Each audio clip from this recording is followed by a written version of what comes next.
Oh, hey, what's good? Have you noticed that everything is like franchises lately? It's like every new piece of media needs to be tied into something bigger. Almost like all the mediums are propped up by these ridiculously large pillars that are actually just larger than life IPs. And I suppose in some situations this can make some sense. Some of these surely must have done something to have earned so much attention and longevity. You know, maybe making some money, being really popular, being called Marvel. Video games clearly aren't exempt for this. Whether it's due to some enduring legacy or genre-defining innovation, some striking presentation, or impressive quality, or, just the unyielding refusal to stop releasing the same game over and over and over again. Certain franchises have carved out niches for themselves, these big monuments in some sort of pantheon of influential games. Well, and then, of course, sometimes, game just shows up, blowing the doors right off the proverbial hinges and letting itself in. NieR Automata is one of these games. Even if you've never played NieR Automata, you've probably heard of it. Maybe you've seen the anime or ads for the anime or clips from the anime, or maybe you've seen a collaboration in a game you've played, costume, character, Or maybe you've just been online long enough to have run into the overwhelming flood of art. To say NieR Automata has left a bit of an impact since its 2017 release would be a little bit of an understatement. Hell, just this year alone, Stellar Blade came out, and it's clearly inspired by Automata. That being said, to claim that NieR Automata reached such heights out of nowhere would be to ignore a nearly 20-year legacy of games, novellas, short stories, and stage plays that molded NieR into the franchise it is today. Ah, hell. Who am I trying to fool? You've seen the thumbnail. You can read the title of the video. If Automata is such a fantastic game, then clearly it is not the subject of today's video. Unfortunately, we're gonna have to take a very big step back in time. Back before Automata, back before Replicant and Gestalt, back before NieR was even a concept, a mere whisper of an idea. We're going to be traveling to the far-flung year of 2003, back to where it all began. Today, we're going to be looking at the very first game in the NieR franchise. The dark, depraved, tormentous ghoul whose festering, blighted corpse. Today, we're going to be taking a look at Drakengard. This one's gonna be a bit of a ride. As usual, if you end up enjoying this video, don't forget to leave a like and maybe consider subscribing to see what else I managed to dredge up. I'm actually super close to hitting 500 subs, which is kind of cool. So if you want to help, why not hit that button? It's free. Oh, and don't forget to leave a comment so you can tell me your thoughts on this unique game. All right, I can't put it off any longer. Let's cut this thing open and see what its problem is. All right, first things first. You may be asking, what the heck is a Drakengard? Well, I can tell you what it isn't. In 1999, Takamasa Shiba, a producer with Enix, and Takuya Iwasaki, a director from Namco, were chilling at a bar after work. A few drinks in, they came up with this galaxy-brained idea for an aerial dogfighting game. But instead of airplanes, they'd use dragons. See, previously Iwasaki had worked on this little obscure game franchise. It's called Ace Combat. Maybe you've heard of it. Specifically, he directed the third game, Electrosphere. A bit after this, Iwasaki left Namco and the two teamed up to make their own game development company, Cavia. Their first project? That baller-sounding dragon aerial combat game, which they named Project Dragonsphere. Like Electrosphere. Unfortunately for them, they kinda had a big problem right off the bat. Neither of them had any creative writing experience, which is a bit of an issue when you're trying to creatively write a narrative for your kick-ass dragon game. So they turned to a kind of unlikely choice. A man named Yoko Taro. He's kind of smaller, you probably haven't heard of him.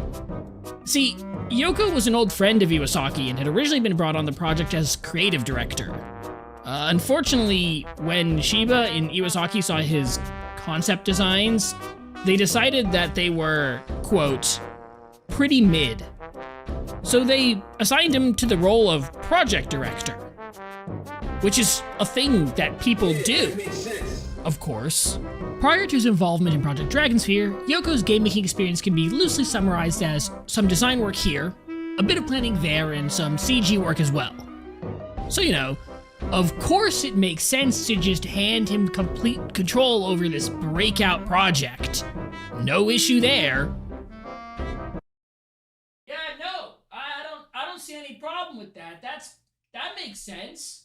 Just go ahead, why not? Full creative control, just send it, fuck it, why not? With his slight promotion in hand, and together with Shiba, Iwasaki, and main scenario writer Sawako Natori, Yoko and the team set out to begin creating the world of Project Dragonsphere.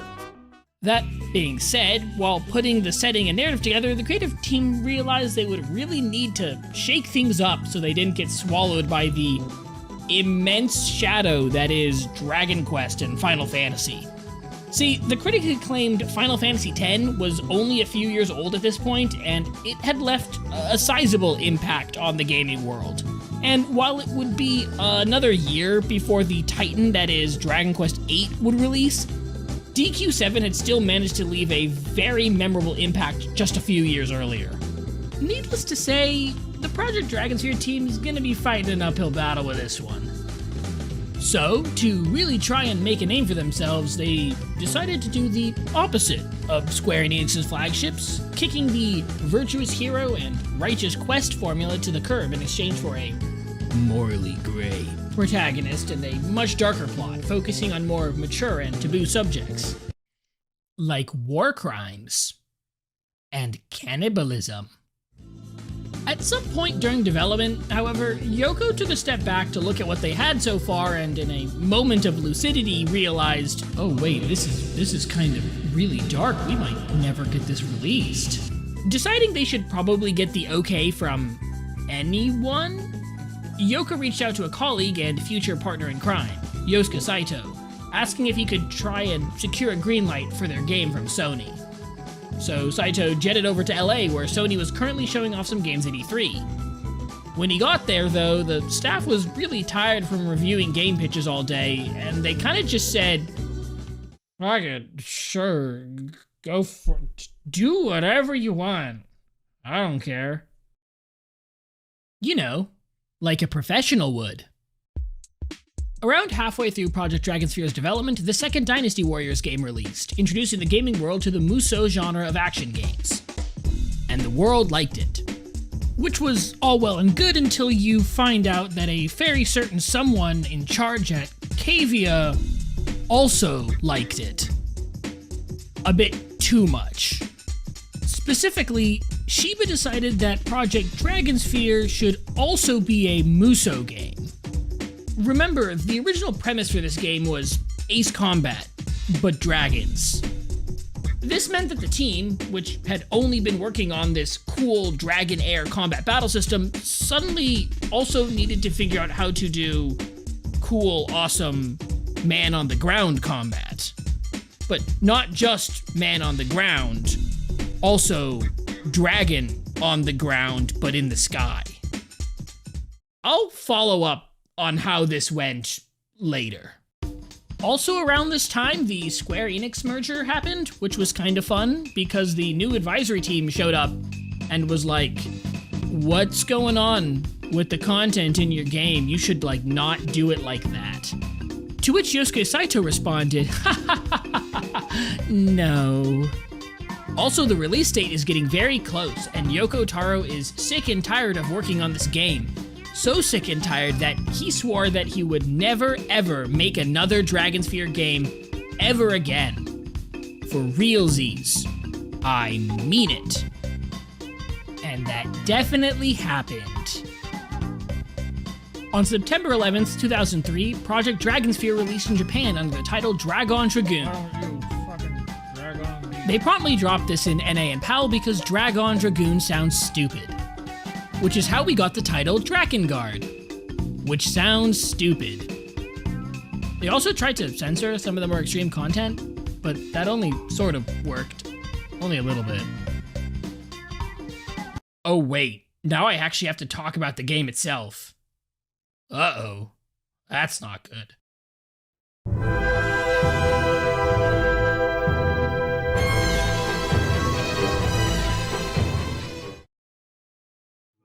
Long ago, the world of Midgard was controlled by two great powers, the Union, an alliance of many small nations forming one big super nation that is trying to protect peace and stability in the world, and also the Empire, a massive nation controlled by the Catholic Church, the cult of the cult of the Watchers, which has no connection to any kind of real-world organization whatsoever.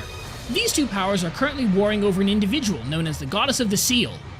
The world stands on a razor's edge, teetering ever closer to chaos. In the midst of this era of conflict, the world's fate falls into the hands of one man. This greasy-looking rat named Kime. He's the prince of one of those smaller nations I mentioned, but the Empire kind of exploded it a little bit ago. He's here fighting on the side of the Union to protect his sister Furii, who also happens to be the Goddess of the Seal. Now, what you might not have realized from the cutscene that's playing is that sword strike that Kime just suffered was actually a fatal blow. Anyways, here's the game. Allow me to draw your attention to the incredibly clunky controls and awful combat. This is the incredible Dynasty Warriors-like ground combat they just had to include. Yeah, it's just this. It never gets any better. In fact, it only gets so much worse. Our objective here is to fight our way to the castle, dispatching each and every foe that crosses our path. And I do mean every foe. Don't worry, I'll get into the combat minutiae in like a little bit. When we finally break through into the castle courtyard, we find that the Empire has somehow imprisoned a dragon. Because dragon video game. Here we get a cool little flashback. This is what I like to call a load-bearing cutscene. I call it that because the entirety of Kime's character hinges on this one cutscene.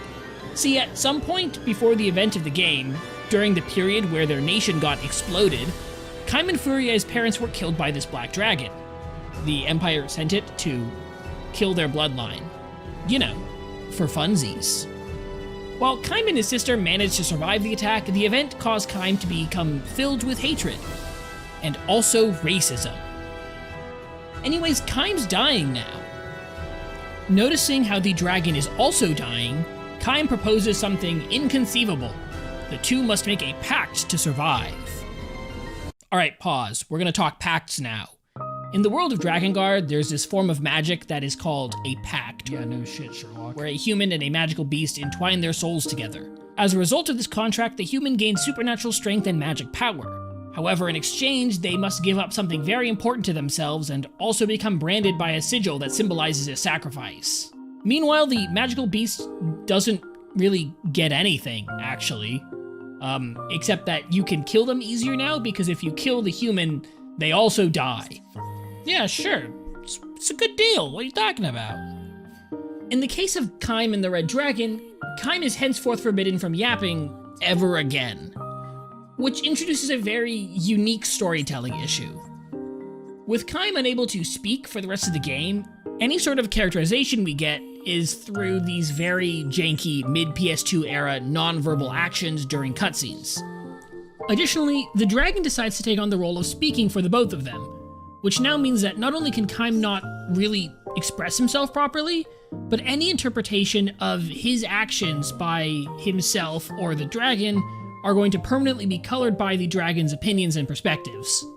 On one hand, this presents a fascinating narrative exploration of Kime's descent into monstrosity through the perspective of a character who we would consider to be a monster themselves, but who also just doesn't really like him from the start. Now, to be fair, this does tie itself well into the dragon's own arc as we watch her perspective change as a result of her interactions and adventure with Kime, fundamentally altering her as a person in response to the consequences of the two's shared actions. On the other, and this is why this is a problem, this realistically means that we are unable to actually get Kime's perspective on practically anything that happens over the entire game's duration.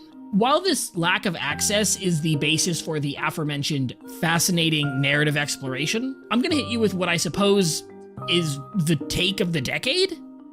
It's really fucking annoying. Not being able to get anything, literally, out of this character makes it hard for me to feel anything but annoyance towards him. Any characterization we're supposed to get for him is done entirely through the comments made by the other cast members. We're literally only ever told what's up with him. This actually ends up being a pretty big problem later due to a unique level design issue, which I can't really get into now, but I definitely will get into later. What makes this even more frustrating is that the dragon literally explains within the next couple stages that pack partners and other pact holders can telepathically communicate with each other over, frankly, ridiculous distances. There really isn't any good reason why we couldn't have some, like, telepathic mind dialogue between these two, but no, I suppose we gotta keep this guy mute. Oh yeah, and the dragon is super racist too. Anyways, where did we leave with the story? Right, pact with the dragon. Now, where a normal person would take this opportunity to rush to their sibling's aid, you know, the whole reason there's a war going on right now, Kime decides he'd really rather not do that. Since the useful side effect of forming a pact is that both partners' bodies are fully restored, Kime the Dragon decide that this is a perfect opportunity to just torch hundreds of people. This is our introduction to the game's aerial stages. As we established earlier, the original premise for the game was just these type of stages. And as you can probably expect, they're a lot more polished than the ground ones. That being said, the bar for quality in this game is quite literally in the ground, so let's not get too excited here. Drakengard's aerial combat consists of slowly flying through seemingly empty stages until enemies render in, then shooting fire at them. There are two ways to attack while airborne. A single, powerful shot that you need to aim to make sure it hits, and a lock-on system where you hold down the attack button and drag the reticle over foes. You also have a super powerful auto-targeting magic super attack, but like, it's so goddamn loud! After dispatching the enemy air forces without very much trouble, honestly, we return to the ground. This is the final of the tutorial stages, combined ground and dragon combat. Now that we have our full kit at our disposal, let's actually fully crack open the game's combat. I swear we'll actually get on with the game's story. I just really need to get this over with. Drakengard's gameplay is bad. Running around and fighting groups of 6 to 7 of the same enemy over and over across a massive empty map is not my idea of a good time. Combat really boils down to mashing the square button to attack, and then sometimes pressing triangle to do some kind of like finisher. But triangle is also the magic button. So if you don't press the finisher button at the right time, which is when Kime glows for a second, you'll fire off whatever spell you have at the moment, and you better hope it's not inconvenient, because refilling your magic gauge takes forever. Speaking of magic, whatever spell you have on deck is directly tied to the weapon you're currently using, and they vary immensely in how useful they are. Some weapons use like a projectile, some of them give you like a big AoE, and then sometimes you just get this weird aura that doesn't do anything. Cool. Weapons are an essential part of Drakengard's gameplay and can be collected through a bunch of different methods, including clearing stages and completing optional in-stage objectives. We will come back to collecting weapons much later, mostly because I really don't want to pop a blood vessel right now. Each weapon has its own XP gauge and will evolve as you rack up kills using it. Now, here's where one problem starts to bleed into another. Remember when I mentioned the repeating small groups populating the very low render distance maps? At this point in the game, we are given the ability to use the dragon on ground stages. We can use her to cover stupid amounts of distance very, very quickly, and her fire breath is able to clear out large swaths of enemies in record time. We even have access to another really loud magic special that creates this immense AoE that wipes out scores of foes. Now, I can hear the gears turning in your head. Okay, so if the dragon can clear out a lot of enemies quickly and traverse the map without issue, then why not just use her to easily clear all the ground stages. Because you won't get any weapon XP that way. That's why. Also trees. Oh, and the dragon and Kime level separately, so you won't get any XP from Mr. Murder Prince over here either. This becomes a massive issue later when we run into stages where you aren't able to use the dragon because you're stuck indoors, or there are trees. If Kime or his weapon isn't up to snuff, you're going to die very quickly. And by quickly, I mean very slowly, but very assuredly. This forces the player to run around on foot, cleaning up these small pods of faceless soldiers to make sure you're always as leveled up as possible. But wait, there's more! Remember when I said it only gets worse? When you cap out on weapons XP for the stage of its evolution you're on, you aren't able to earn any more until you finish the level. Okay, so just use the dragon then, right? Ha! Ha ha ha ha ha! No, fuck you, crossbow. See, for whatever reason, these crossbow soldiers are the strongest enemies in the entire game. If the dragon gets hit by 3 crossbow bolts in a short period of time, this will happen, Kime will be knocked to the ground and take massive damage. Oh, no biggie, I'll just take him out on foot. And these guys are just like always in pairs for like no reason. So we've got massive empty stages, samey enemies, slow, grindy combat, a progression system that just punishes the player for every step along the way, overpowered range units. Oh, am I missing anything? Well, yes, there is somehow an even more annoying enemy type. But I want to wait and bring that up for dramatic effect later, because I've got to find a way to make my fun somehow. Okay, now we can get back to the story. After obliterating anything with a pulse outside the castle, Kime finally rushes in to save Furii. Here we get our first dragonless ground stage. See, I told you they'd come up. We cut our way through the castle towards Furii's chamber, and when we arrive, we see her being attacked by some Empire soldiers. Also, NieR is there. He's the sibling's childhood friend and was actually Furii's fiance before she became the goddess of the seal. He's useless though, so Kime rushes in and slaughters everything that moves and saves his sister. Can you stop, please? As it turns out, NieR has this genius plan to get Furii to safety. The elves that live in a village in the forest are bound by an oath of neutrality, and as such, their village should be a safe haven. And then he just like starts playing us. Fucking band kids, dude. Oh my god. We then head off towards the village of the Empire has attacked the village. As it just so happens, the giant evil army has no remorse in committing horrible war crimes. And NieR doesn't want to believe this for whatever reason, so we go anyways. Yeah, okay, so the village totally got attacked by the evil empire. And he still doesn't want to believe it? They're burned houses! What? While he's having a moment over in the corner, the dragon informs us that we've been contacted by the Hierarch Verdale. He's got a pact so he can use that telepathic communication I mentioned earlier. Verdale's the leader of the religion practiced by the members of the Union. He's like a pope, but bad. Like really, really bad. Though I think that might just be a him thing, actually, now that I think about it. I'll get into Verdale's whole deal shortly, but right now we gotta head towards the desert so that Furii can be protected. But, like, we're getting ready to leave, and then NieR's just, like, complaining about not being strong enough to protect Furii. And she doesn't really care, honestly. She says his songs are quite calming, and she's really appreciating them in this time of stress and, you know, almost dying. NieR doesn't take this very well. Okay, so here's the plan.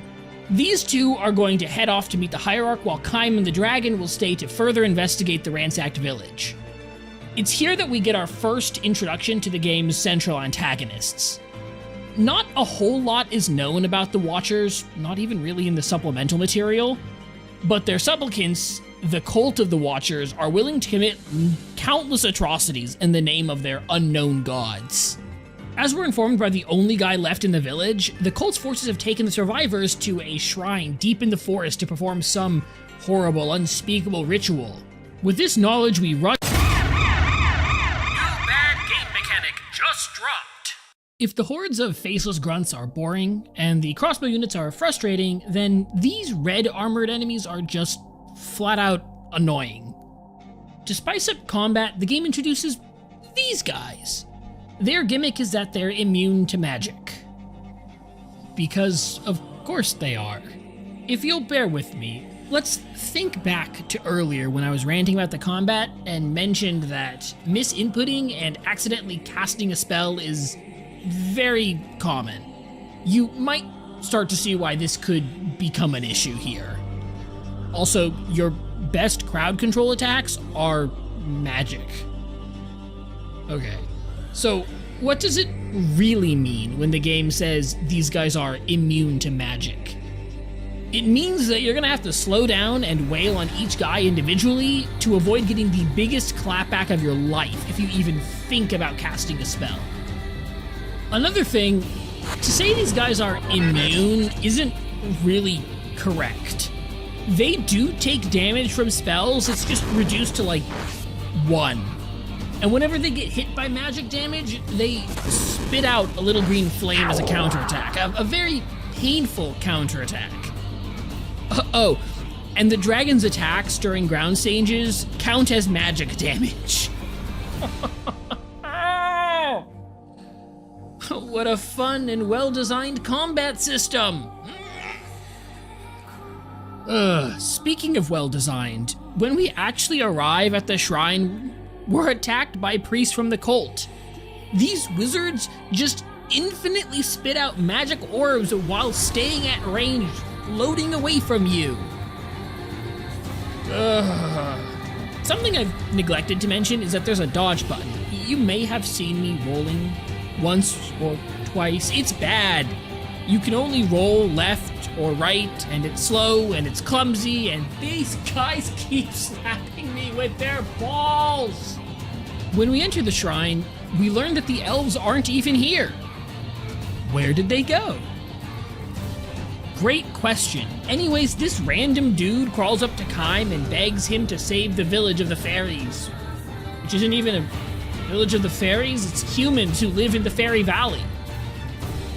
And Kime just starts kicking him. Because sure, that's a thing we do as a normal We're gonna go to the village now. As we're getting ready to head out, the dragon poses an interesting question to Kime. Do you go to save lives or to take them? Now, I could go on a multi-minute analysis of Kime's motivations and how this line might complicate our understanding of them going forward, but that'd be disingenuous. Kime's hatred of the Empire and obsession with vengeance makes his stance, unfortunately, really easy to understand. He's just going to add to his KDA, nothing else. It's honestly the only thing he cares about for, like, pretty much the entire game, which really sucks. I'd love there to be more going on here, especially considering some of the characters in Yokotaro's other games they're really, really rich in terms of writing and character development, but I'm not going to pretend that there's more going on here. While Kime and the dragon begin their flight to the valley, we jump to a new perspective. There's a house burning, and a man kneels before the dead residents with a knife to his throat. This is our first party member, Leonard. Uh-oh, chat, I think we're about to get demonetized. This is his home, and the corpses strewn around outside belong to his younger brothers. Leonard was out, opening files in Acrobat.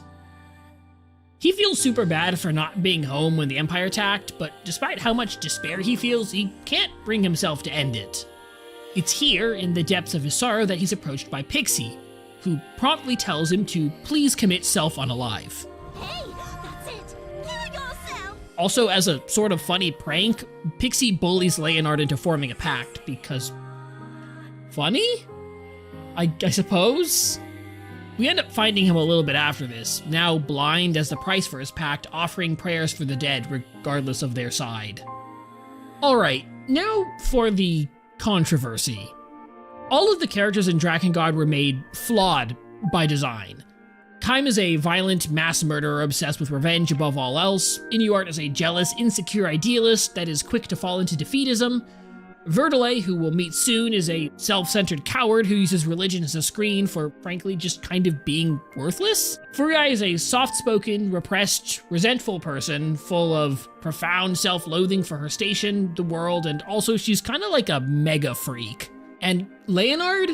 Well, how do I put this in a way that avoids being struck down by YouTube with the force of Zeus? He's a PDF file.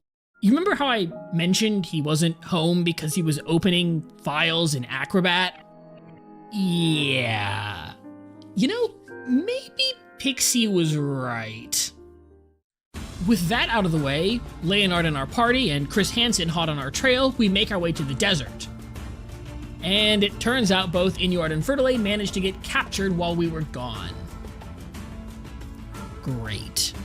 We fight our way through a very empty desert and manage to free the Hierarch, only to learn that Inuart is in a different dungeon.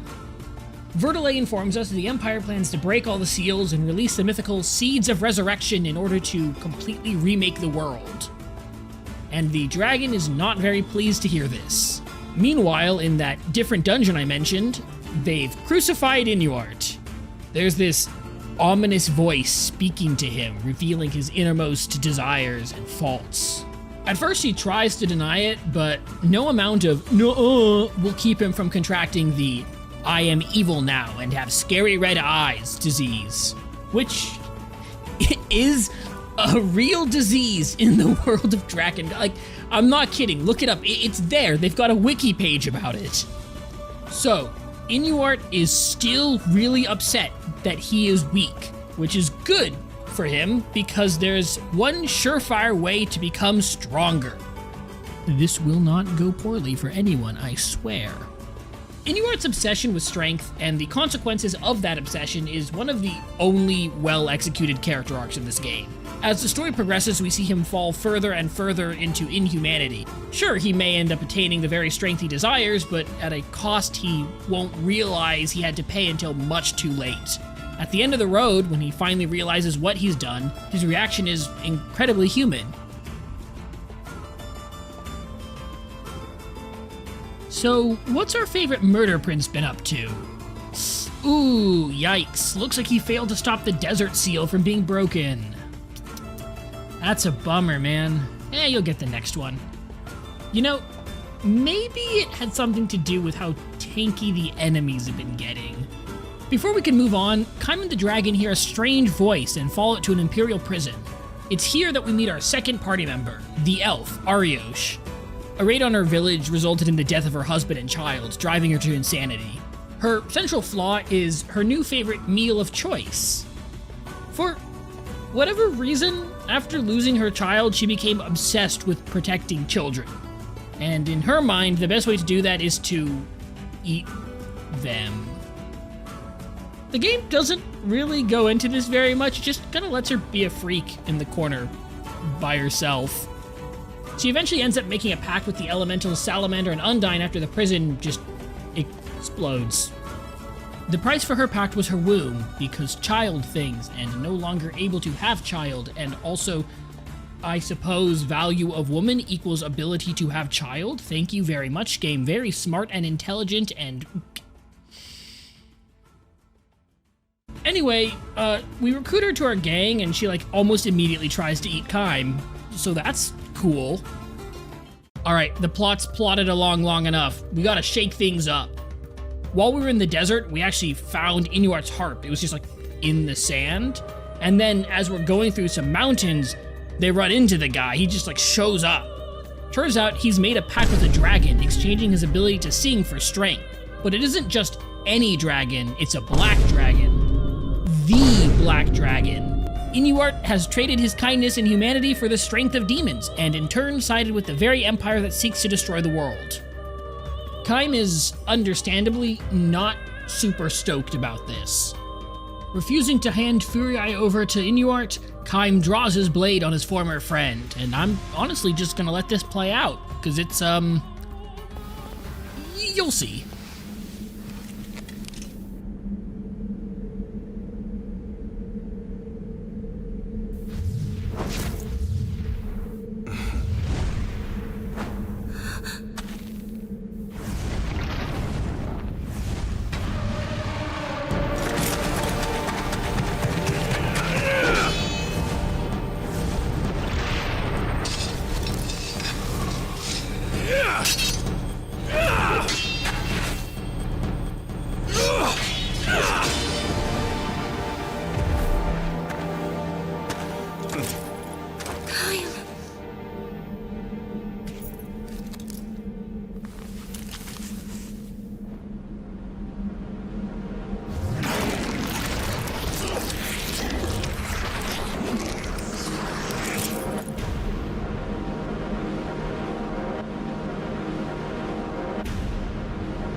Welcome to a world without song.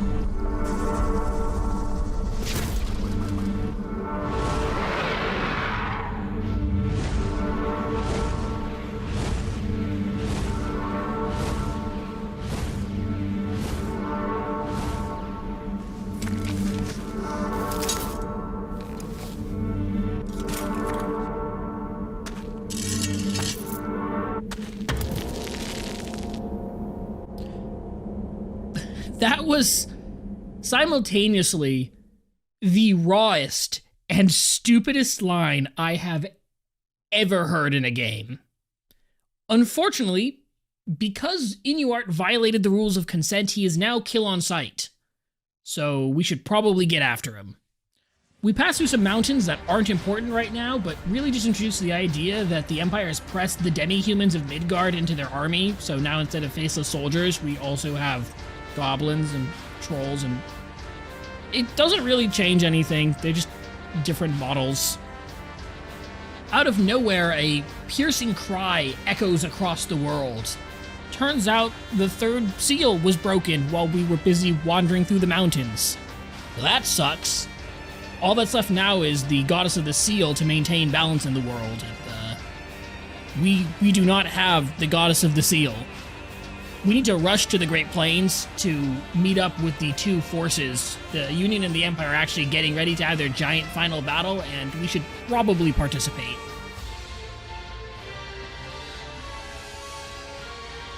So the Cyclops is one of the strangest monster designs in the game. It's this massive statuesque being created by mortals, allegedly, but also its arms are bound with like big nails and stuff. And it's got like scaffolding on it, so like I guess people are supposed to stand there. I don't know if these things were like made or like bound into servitude. Like maybe it's a combination. Ultimately, though, it doesn't matter because we just blow them all up and they're dead now. Cool. What follows is by far the worst level in the game. It's literally an empty field dotted with the same group of 8 generic soldiers. And there's like 100 of them. The groups, not soldiers. And the worst part is, by this point, the enemies have gotten so tanky that you need a full combo just to take down a single soldier. And if you thought you could just use the dragon to breeze through, haha, gotcha! Crossbow. Also red armored knights because there is no goodness in this world. You know what? While we're here, I might as well just address something that I've been avoiding. The astute among you might have noticed that all the music I've used while discussing Drakengard has been from NieR and the other Drakengard games. Yeah, they made more of these. Ooh. This is because the music sucks. Like the gameplay. And the story.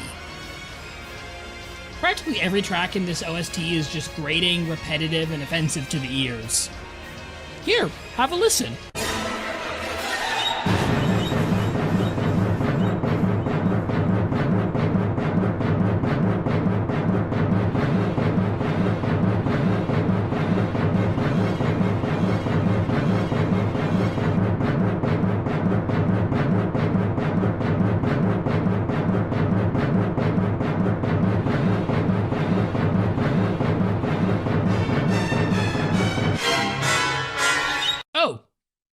Look, I think we won. Surely nothing bad will happen to undermine this victory.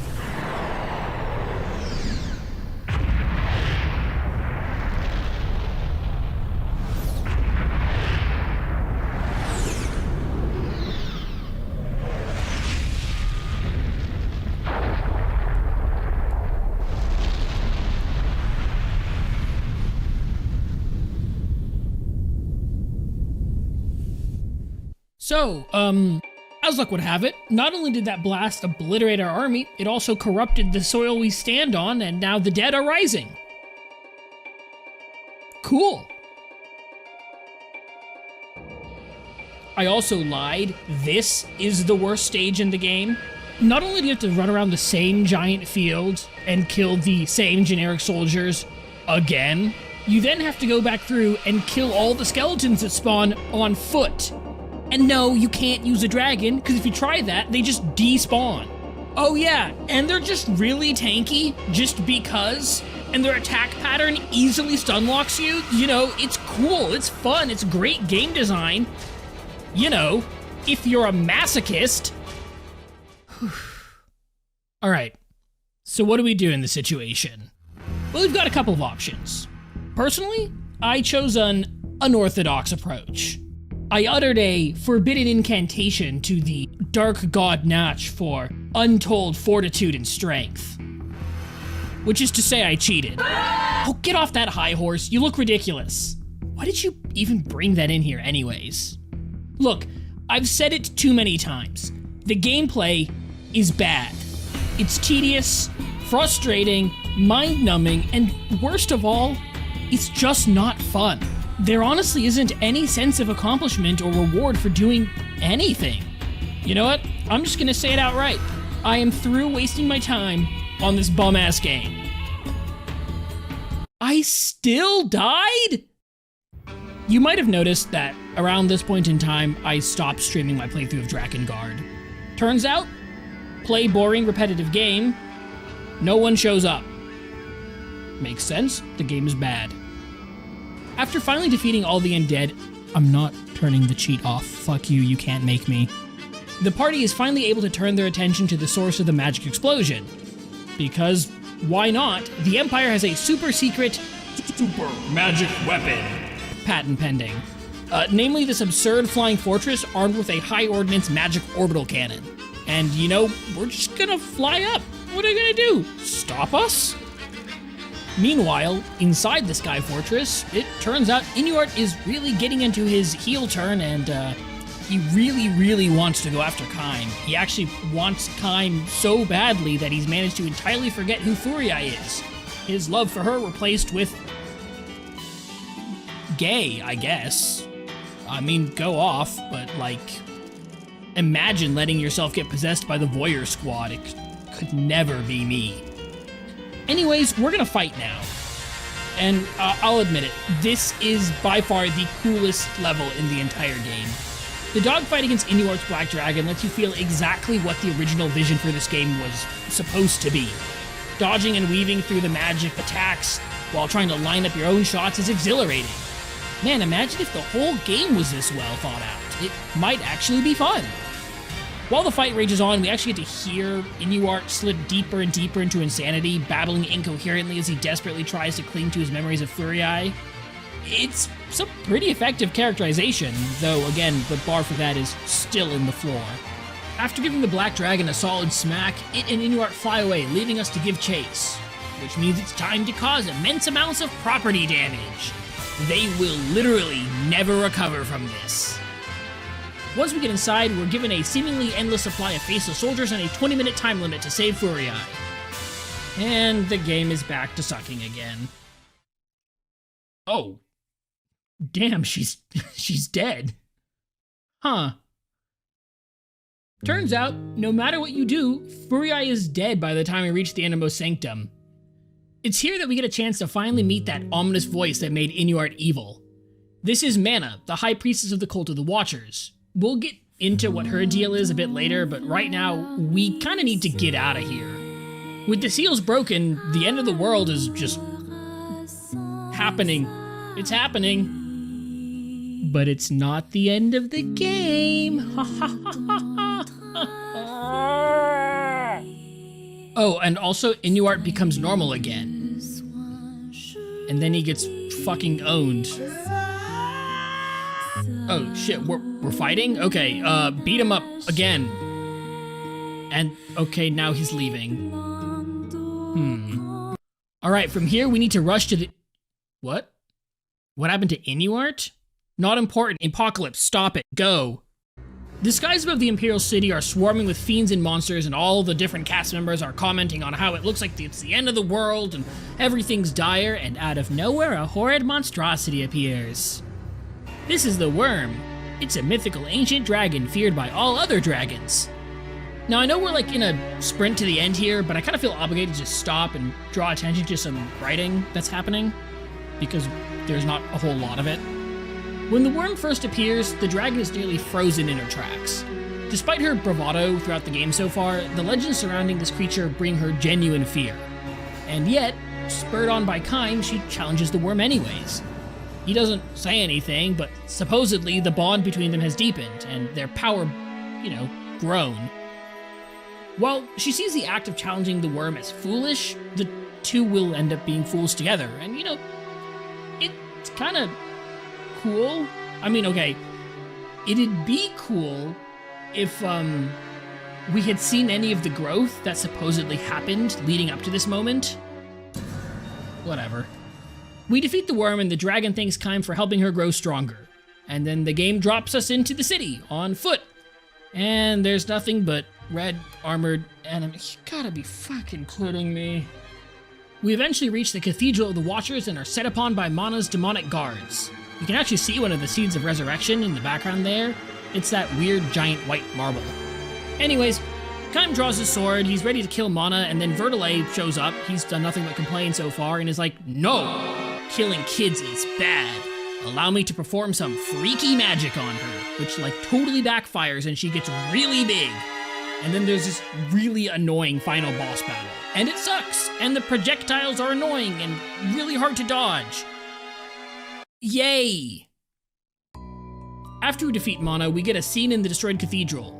Here, Mana claims that the gods love her and that we should kill her, before breaking down because she's actually really sad and she's begging us to finish her off and asking her mother if she loves her because she's finally going to die. It's really distressing. It's quite, this is messed up.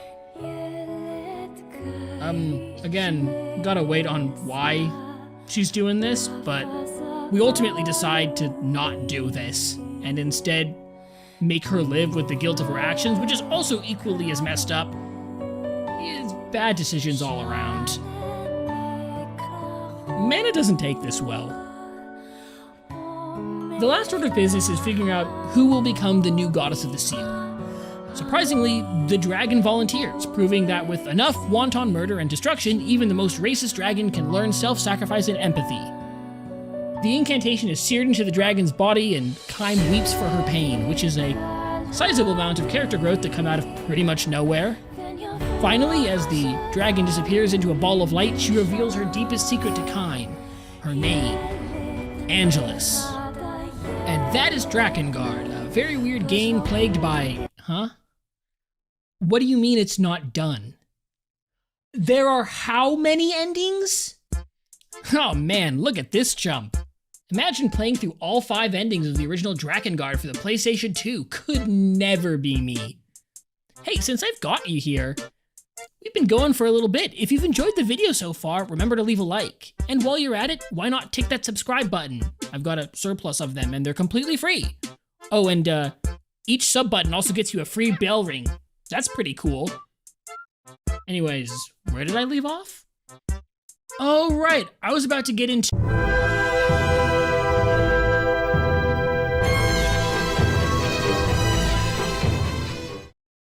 So, funnily enough, Drakengard has 5 endings. As I mentioned earlier, when the game was nearing the end of development, Yoko Taro swore he'd never ever make another Drakengard game. To compensate for the fact that the game totally, definitely, for sure would never get a sequel, he decided to give it multiple endings to add a bit more substance, I guess? What I just spent the past, 40, 50 minutes describing is commonly known as Ending A. What we're about to cover are endings B, C, D, and E, specifically how to unlock them and how they alter the story. Buckle up, this is about to get weird. Let me start by drawing your attention to something you may or may not have noticed. Remember when I introduced you to our 2 freaky party members? Did you notice how they didn't do anything after being introduced? Weird. Anyways, I'm gonna put the smallest of pins in that for just a second. Before I continue, I want to talk about how level progression works in this game. Not character level, like level 1, 2, whatever. It's very relevant to why the Predator and Cannibal haven't had any screen time, and I also mentioned I'd get to it a long time ago. Playing through Route A of Drakengard, each level progresses sequentially, one after the other. Pretty normal stuff.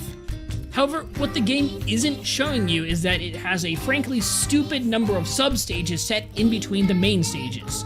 Some of these stages are supplemental, while others change the progression of story events so drastically they lead into the separate routes and endings.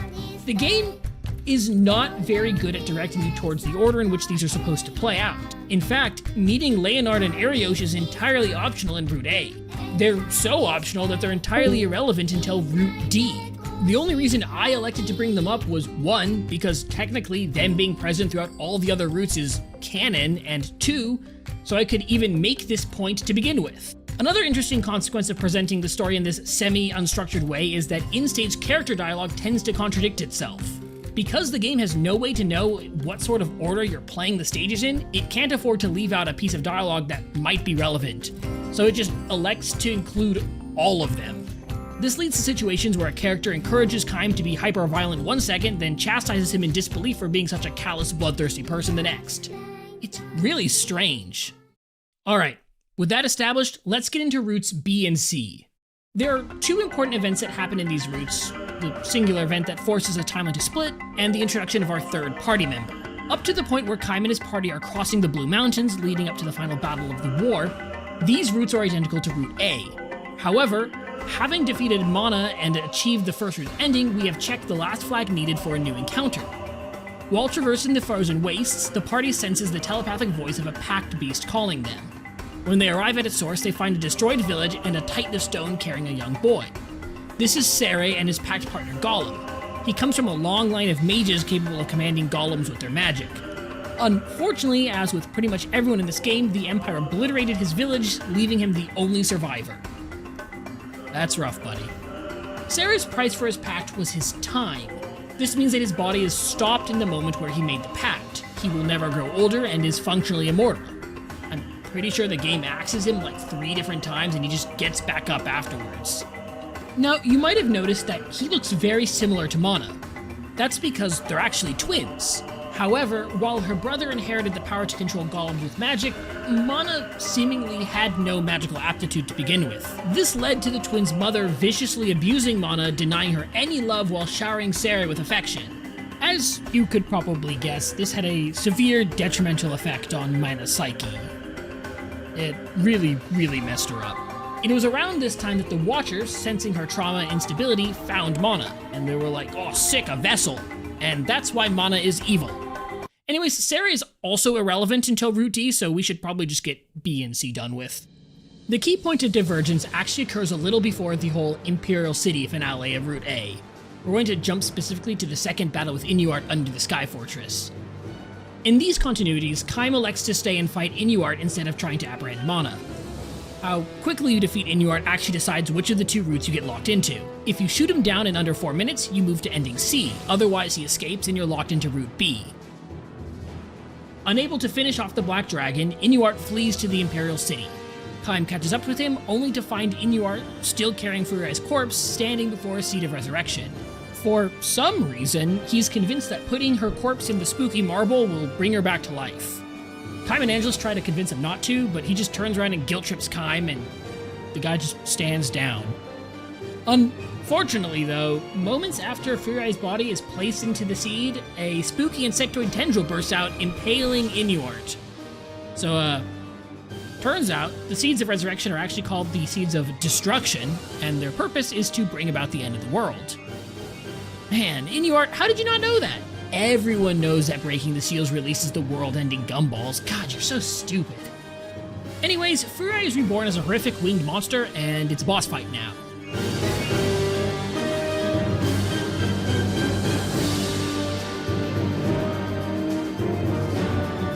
It could be worse. After defeating her, Kaim watches from the top of a building as every other Seed of Resurrection bursts open, releasing millions of clones of the monstrous Furai. And I guess the world ends now. So fun fact, the song that's playing right now is called Growing Wings. It's the game's main theme and it only plays during this specific ending. I don't know if it's supposed to be some kind of indication of canonicity. I don't know. In the larger cosmology, it's substantially less canon than A and E. Anyways, this is one of the only good tracks in the game. Well, that's cool. Ending C time. After you waste Inuart in record time, he once again flees to the Imperial City. We reach him at the same seat of destruction from ending B. He's here kneeling before it with Furai's corpse, and honestly, he just kind of blames a cult of the Watchers for her death, claiming it's not his fault since they corrupted him. He plans to do the same thing as the previous route, but this time Angelus tells him it's futile to try and force a miracle. He desperately begs the two to recognize his strength and admits that he would let the world burn just to be with her again. To be honest, this whole conversation happens in Route B, but it feels substantially more effective here in Route C. Where in the previous ending we were too slow to stop Inuart, this time we're actually able to challenge him to one final battle. And this time, we finally knock his dragon out of the sky. A fatally wounded Inuart shambles to Furai's side, falling next to her corpse and begging Kaim to allow him to die next to his beloved. It's very human. Honestly, one of the only truly emotional things that happen in this game. Inuart, surprisingly, has the strongest written arc out of any other character in the story. We can see every step of his fall to darkness and the painfully human justification he gives as an excuse. This is probably the only piece of praise I'll give to Yoko-san for this game. Everything else is, well, you've seen. Anyways, from here we hard cut to the Cathedral of the Watchers where Mana is preparing to activate a massive seed of destruction. And then some dragons show up and Mana is like, "Oh cool, the dragons are tools of the god, and since the Watchers are the true gods, you'll serve me." And then they fucking eat her. She dies, she screams, and she's gone. Also, it turns out Kaim got too strong in this timeline, and so now Angelus, who has evolved into her chaos form, Angelus evolves as you progress through the story. It's tied to the seals, I think? And when they break, she gets stronger? I don't know. Anyways, Kaim's too strong now, so she's gonna kill him. And then the rest of the dragons will obliterate humanity. And so she just dissolves the pact? I suppose you can do that? And then a fight happens. Oh boy, this means Kaim can actually say things. I wonder what character-defining comments he'll make. I am Kaim. Yeah, maybe this was just broken from the start. This is the only boss fight that uses the ground combat system, which is probably for the best. It isn't especially difficult, but it certainly isn't any fun. Oh, here's a funny story. This footage that I'm showing is actually from the second time I did this fight. The first time I forgot to turn off the cheat from earlier, and this happened. Whoops. As Angelus lies dying, Kaim comforts her as she passes. Her final words to him, "You've become strong." Hey, here's a fun fact. These two have been fucking since around halfway through Route A. You can't unlearn that information. Anyways, Dragon Apocalypse time. Go, Murder Prince, go!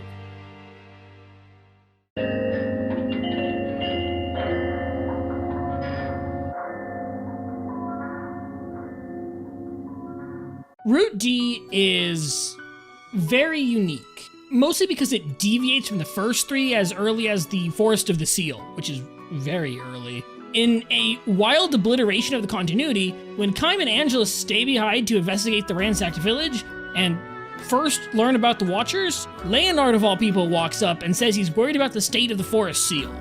Now, this is, weird, because Leonard shouldn't be here. We haven't met him yet. For whatever reason, in Route D and E, everyone just they're already part of the party. We just skip them ever having met, and they're all just already part of the group. It's very weird. It's never, addressed, never brought up. They just show up and participate as if they've always been here. I don't really know what to make of that, but it really does make things very confusing. Anyways, we decide to go check on the seal, which unlocks a new chapter in the stage selection, Leonard's Regret. It turns out the Empire has deployed its forces to the Forest of the Seal. Forces that comprise almost entirely of child soldiers. So, Leonard has a crisis as Kaim slaughters each and every one of his enemies. Yeah, that happens.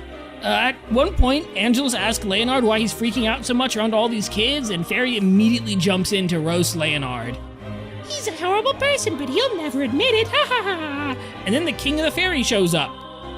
Your friends totally got captured by the Empire, just FYI. And so we go to the desert. Alright. Sure, that makes sense. Yeah, whatever. Here in the desert, things sort of proceed as normal until just about after we save Vertile. When the old head proposes we go and check on the desert seal, instead of doing that, Ariosh walks up. Reminder, she's supposed to be in an exploded prison right now. She just shows up, announces that it's already been broken and that there isn't any point. Okay, alright. So instead, we decide to go check on the ocean seal, unlocking the chapter Ariosh's Madness. So, turns out that missing elves were on these Empire ships the whole time. Also, the soldiers are just like shoving children into the sea to drown. For fun, I guess. Unsurprisingly, Leonard freaks out at the mention of children. But Angelus tells him to shut up, and the seal is more important. So we just fly around and sink a bunch of the Empire's battleships. And then we find out that Ariosh has, I guess, killed all the remaining innocents and is just crouched over the bodies, munching, I assume? Then Leonard shows up again. Look, I'm being a little bit disingenuous with Leonard's characterization, but I don't really think any amount of trying to be the good guy makes up for his preferences. And yes, I understand that he has a lot of self-loathing stemming from those preferences, but I, quite frankly, refuse to align myself in any way with him. Also, the seal is broken, so, like, we failed anyways. From here, the story continues as normal until a little bit after we rescue Sarai. You know, now that I think about it, maybe he and Leonard being in the same group wasn't the best writing decision. Ugh.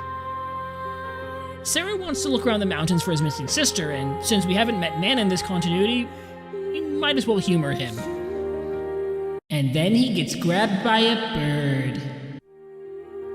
Turns out the demi-humans find his inability to die amusing, so they've crucified him in the Colosseum and are competing to see who gets to have him forever. And then Kaim drops in, and he's gonna save him. And for the first time in the entire game, he's using his sword to save a life. Which I suppose is kind of important, so like keep that in mind. Maybe? You don't have to, it's not that important. After fighting through all the waves of enemies, we finally free Sarai, only for the seal back in the forest to fall and the fairies die. Whoopsies. I've heard that people really hate Sarai because he feels tonally inconsistent with the rest of the game, and is kind of generally annoying. But seeing as this whole game is terrible, it feels really hard to put any unequal amount of blame on Sarai specifically. Everyone sucks equally here. Now, this would usually be the point in the story where Kaim and Angelus would head to the plains for the big final battle. However, since we're just casually being aware of info from other routes just because, we might as well not do that. I really don't follow why they decided that everyone should already know what's going. In this route, instead of going to the battle, the group decides to get the drop on the enemy and attack the Sky Fortress ahead of time, which is currently back in the ocean for some reason. This stage is another one of those invisible 4-minute timers. If you're able to clear through it in time, you're given 20 minutes to get to the end of the Sea Fortress, which also is not the same thing as the Sky Fortress. It's a diversion fortress. Hey, don't come asking me why there's a second identical fortress in the ocean. Or why they made a diversion fortress. There's no lore as to why there is a sea fortress and also a sky fortress. We just go here. There's no in-story reason. It just exists. Oh, here's a cool little secret fact. If you happen to not clear the previous stage within the 4 minutes, when you show up to the actual interior of the fortress, there isn't anyone there. It's entirely empty and silent, and you just run to the end of the stage. And then they lock you into Route A for some reason. You know, because funny. When we finally make it to the Sanctum, we find out that neither Mana nor Furia are actually even here. They're actually on the other the flying... They left a portal. We can use that to go to the real fortress. Now that we're actually on the right fortress, the game presents us with two choices. Go after Furia or go after Mana.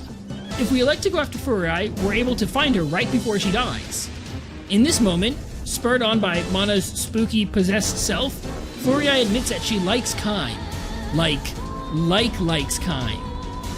Kaim, understandably, refuses to match that freak. Furia doesn't take that very well, and, yeah. From here, the story proceeds into routes B and C, and then just finishes as normal. If instead you chose to go after Mana, you can chase her through the Sky Fortress, eventually cornering her in a storage tower.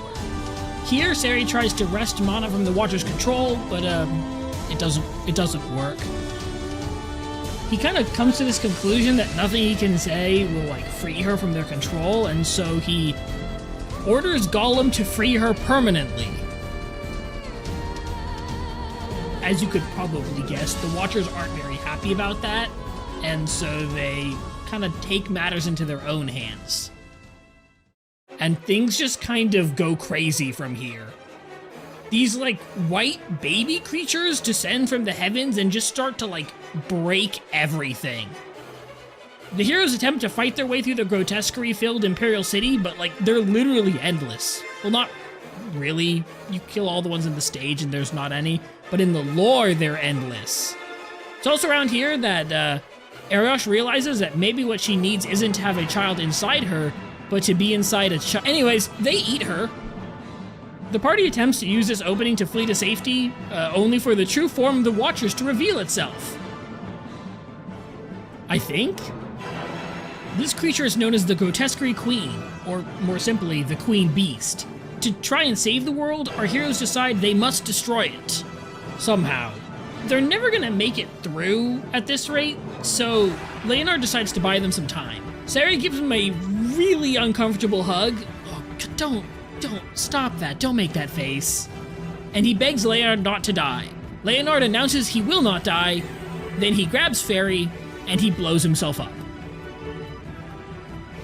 I could not make this up if I tried. As the three remaining humans fight their way to the Queen Beast, Sari and Vertile come up with a plan. It turns out the Queen Beast has the ability to manipulate time and is going to swallow the entire world. If they can just get Sari to the monster, he can break his pact with Gollum, releasing the Great Time within him and freeze the creature forever. The final stage consists of a bum rush to the now pregnant Queen Beast, as Kaim and Angelus dodge and weave through scores of grotesqueries. When they finally reach the monster, Kaim and Angelus launch Sari towards it as they are overwhelmed by monsters and die. As his final act, Sari releases the Great Time, falling into an eternal slumber and sealing the beast along with him. Visually, Ending D has one of the most spectacular conclusions out of what this game offers. The giant spire of frozen time being visible from orbit, being an especially impressive sight. However, this and everything else we've talked about throughout this entire massive video is nothing compared to the true ending of the game. Ending E.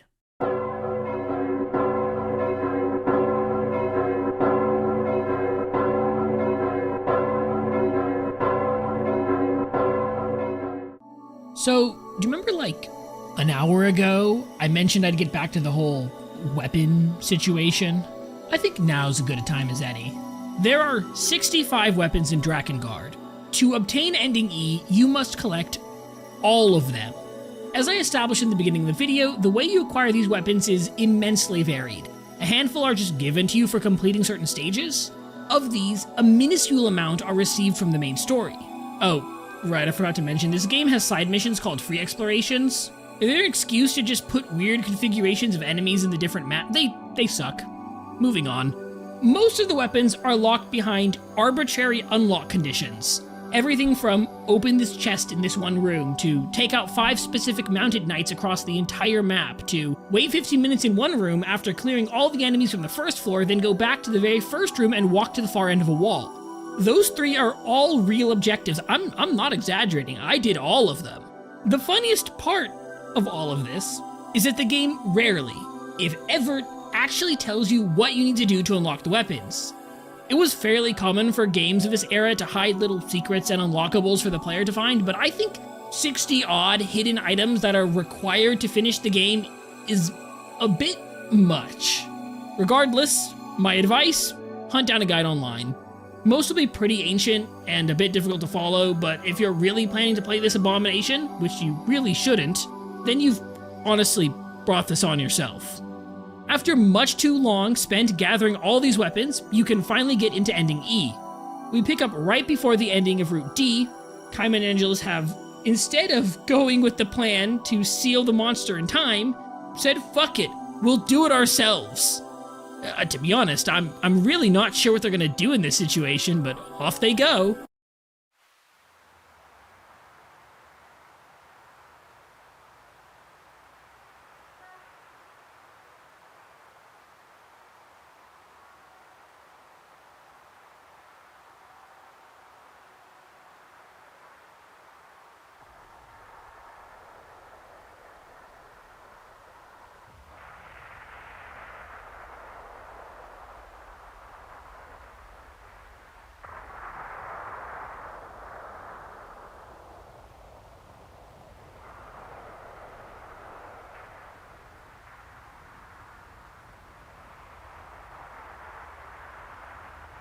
Is this the land of the gods? This whole section is probably the most iconic part of Drakengard. In fact, I think it's probably one of the only things most commonly known about this game, which is wild considering it's nothing like the rest of the game and was originally conceived as a joke by the devs. The objective of this final encounter is to fend off the Queen Beast's magical barrage by countering with spells of your own, which means engaging in one of the worst rhythm sections I've ever played in any game. See, most rhythm sections have some sort of backing track that the beats are tied to. You know, you play on the beat, you finish the level. All we have are bells. So many bells. Cool, so we've got a memorization fight. That's neat. Did I mention it gets really hard? Yo, what the fuck even is this? You'll think you've got it down, and then they hit you with the funky mix-up. Oh, come on! General rule of thumb, you've got like a single fuck-up. Of course, as with thumbs, this only applies twice, during the first phase and during the second. Once the home stretch hits, you generally won't get a chance to recover. And you know what's the worst part? When you start getting a feel for it, you start to get impatient and rush, and you can imagine what happens then. But never let it be said I don't finish things once I start. So here it is, the winning attempt. What is this? This thing? What can we do?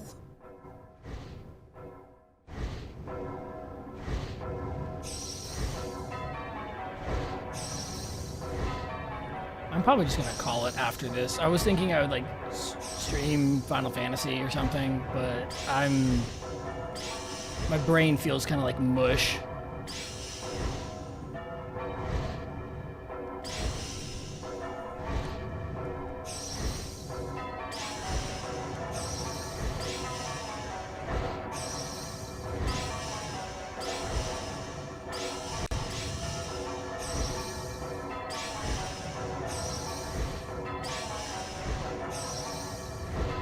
That's a miss.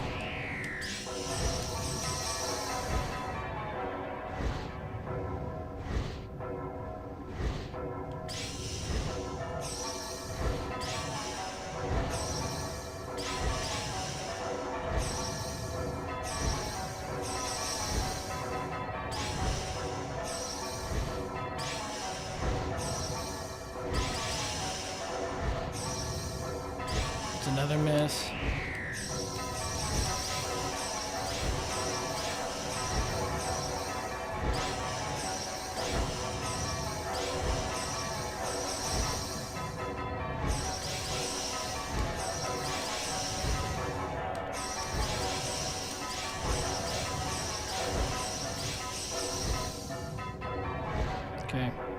go. There's one. Two.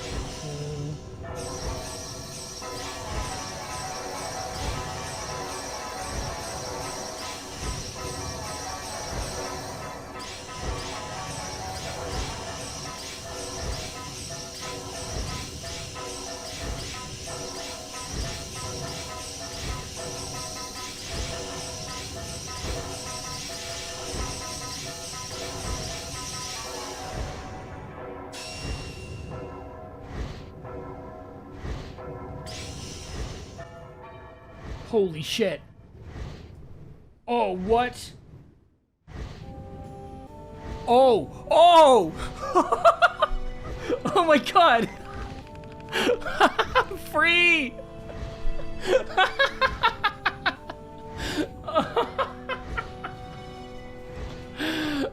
Oh my god. And what do you get for all that time and effort? Ah, sick. An Ace Combat reference. Yup. The Japanese military shoots Kaim and Angelus down, and the Queen Beast crumbles to pieces.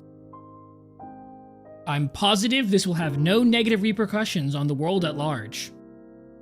And that is Drakengard. Man, what can I even say besides that this shit just blows? It's a game that fails at pretty much everything that's expected from a game. Terrible gameplay, atrocious soundtrack, abysmal progression, and a convoluted and lackluster story just filled with shallow, static characters. Clearly there was some attempt to tell some deeper narrative about war and human nature and being a freak on Maine, but the lack of consistent characterization in the levels made it not only hard to follow whatever that narrative was supposed to be, but just left me confused as to what, like, anyone's... It's just bad. And that's not even factoring Kaim just not talking the entire game. Like, what the fuck was that? He's the main character. How can you expect us to follow a main character who doesn't express themselves except for stabbing people? That's not character writing. He's fucking the dragon. That's not character writing. That's fucking weird. Like, what? Why? Believe me, I've tried to find something good here. But if I have to look at this guy's face again... Ooh, boy. I just don't understand how anyone could want this game to get like a remaster or remake or just anything. It's fundamentally broken from the start. If they wanted to try their hand at like bringing it to modern consoles, they'd have to entirely rewrite it to make it like make any sense or be fun or good. Just make a new game at that point. And before I get anyone trying to come in and say, you didn't understand it, you just didn't get it, I did. That's how I know that Leonard's a wanted criminal. That's not in the main game. I looked it up, I read the supplemental material, I know what's going on here. And the game doesn't tell you that, it just expects you to know. Look, I'll admit it, I might be a bit biased. I was not excited to play this game again. My first experience was somehow less miserable than this one. Probably because I didn't know what I was getting myself into. You know what? Yoko Taro was right. This was so ass, I'm never making another Drakengard video ever again. Never ever. For realsies. I promise. And that, after so very long, is the end of the video. I've been working on this project for about half a year now, so I want to offer a little bit of thanks to the people who supported me along the way. I wanted to thank the people who were in the original Drakengard streams, all the people in the chat and the viewers. There was like maybe 3 or 4 of you guys. You know who you are. I really appreciate it. It made playing the very awful first few levels a little bit more bearable, so thank you for that. I also wanted to thank the lovely folks over in the Accords Library Discord. Helped with getting a couple of images that I was missing, as well as a little bit of info. I would direct you to the website, but currently it is a memorial because Square Enix shut the website down. So that's lovely. I also want to thank my friends who dealt with me saying, it's almost done, guys. I swear, it'll be done any day now for the past, 6 months. And to you, the viewer, for making it through almost an hour and a half of rambling and ranting about a terrible PlayStation game from 2003. If you enjoyed the video, consider leaving a like. I'd really appreciate it. And, those subscribe buttons are still free. I have to move a lot of them, so the more I can get rid of, the better. But in all seriousness, I'm very close to 500 subs, which is partner status, which is kind of funny. So, it'd be a silly joke. Maybe you should click it. And I'll give you a bell too. You can take the bell with you.